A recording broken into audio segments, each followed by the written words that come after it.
What's up, nerds? So I watched Doom Patrol season 4, episode 10. And let me just tell you right now, this show, it fell off the rails, you guys. This was not a good episode. I understand what they're trying to do, but it's just not good. I think that the werebutt situation going on, and I'm going to mention this again, but I think it's just too much. I think it was a good idea in season 1 and everybody loved it, but then they just kept going back to that well. And personally, I just say stop that, but they obviously don't want to do it. Why does Hollywood want to do that? They always want to keep going back to the same well. And it's like, eventually the well's going to run dry. You know what I'm saying? All right, let me get into my breakdown and my review of this. But just let's get down to this. After seemingly killing the last werebutt, the butt hunter encounters a werebutt named Teddy, who tasks him with a mission. Again, we got this werebutt hunter guy, which he was all right in that one episode, but I mean, like, I don't know. The werebutts again are just so like I'm over it, like hardcore. So, but I don't have to deal with it for another, what is it, 3 more episodes, and then we're done. Vic meets with Celias at Star Labs and asks him to be upgraded into Cyborg again. I mean, of course, we knew Vic would want his cyber stuff back. He'd want to be Cyborg again, which I thought was so stupid to get rid of his cyborg body. It was so stupid. It was a bad decision on the showrunners and stuff. So, but I mean, he's going to get, but of course, you knew he would get it back before the end of the season, the show and everything. Isabel invites the Doom Patrol to her one-person play in Cloverton. Again, Isabel Feathers, hate this character, haven't liked her since, but she's doing this one-woman show and everything, and I don't know if you've ever been to a one-person show.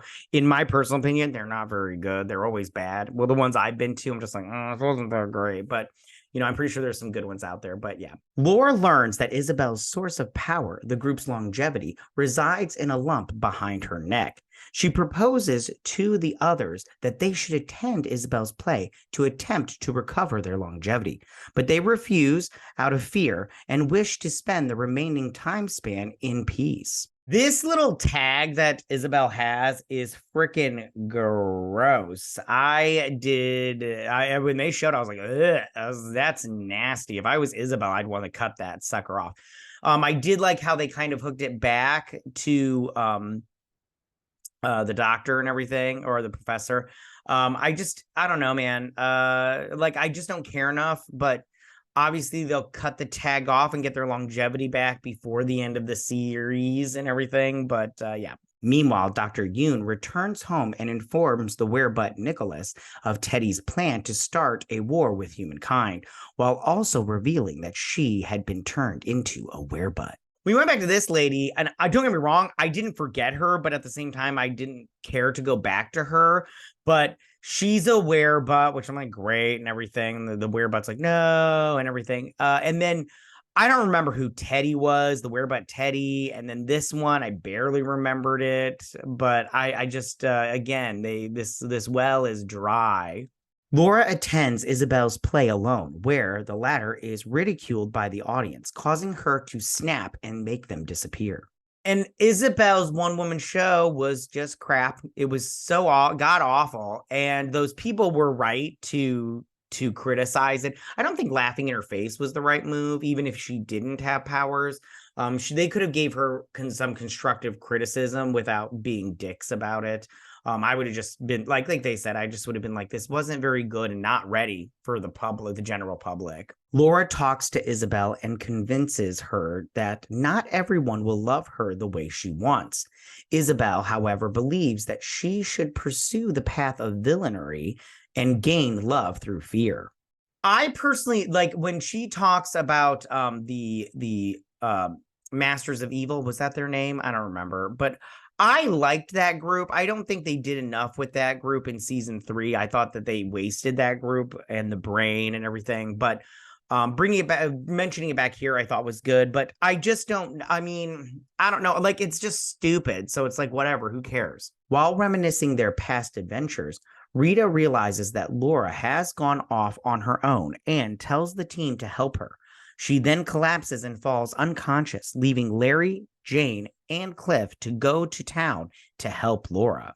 This part just seemed very like whatever to me, like they were recapping all of the seasons and everything, which was fine. But yeah, again, I'm just so over it. I can't wait for the show to be done because I'm very bored by all of this. I wonder how it was that they lost their magic from season 1, you know, but we'll see. I don't know. Maybe they can get it back in these last 3 episodes.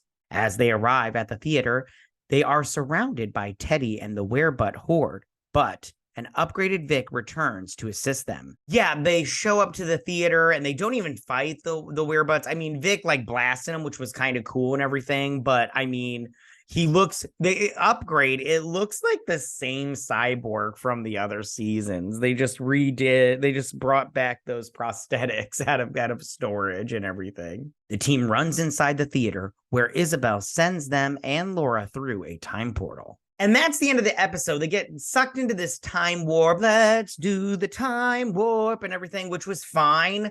Maybe they can go back into the past, stop, Madame Rouge from shoving Isabel into the time stream thingy, and maybe they can fix and kill the Werebutt once and for all.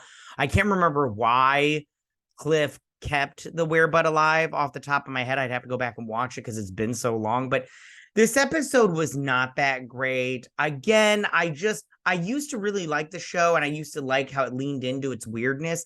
But right now, I'm just like, I don't care. It's not good.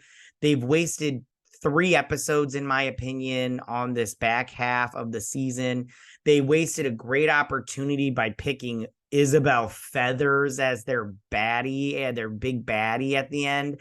And I just don't care. I just don't care. I'm only watching it to finish off the series because I've watched every episode to this point. And then once I'm done, I'm going to be happy that it's done. So I don't have to deal with this nonsense anymore because it is draining having to watch bad TV all the fucking time. So yeah, that's my breakdown and review of this episode, you guys. Again, it wasn't very good. I would suggest skipping it.